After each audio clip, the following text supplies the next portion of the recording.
Chiropractic session के बाद patient को किस हद तक रिलीफ मिलता है। तो जी रिजवान साहब, अपनी ज़रा नेक की एडजस्टमेंट करने दीजिएगा मुझे।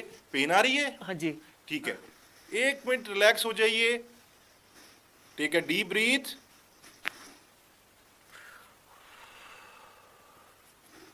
हल्का सा लूज छोड़िए।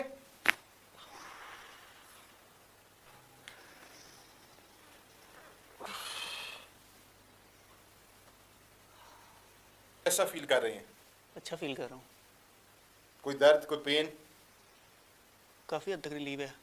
तो व्यूअर्स, आइए अब रिजवान साहब की नेक की मूवमेंट चेक करते हैं कि कायरोप्रैक्टिक सेशन के बाद पेशेंट को किस हद तक रिलीफ मिला है। रिजवान साहब, अपनी नेक को राइट साइड पे मोड़िए।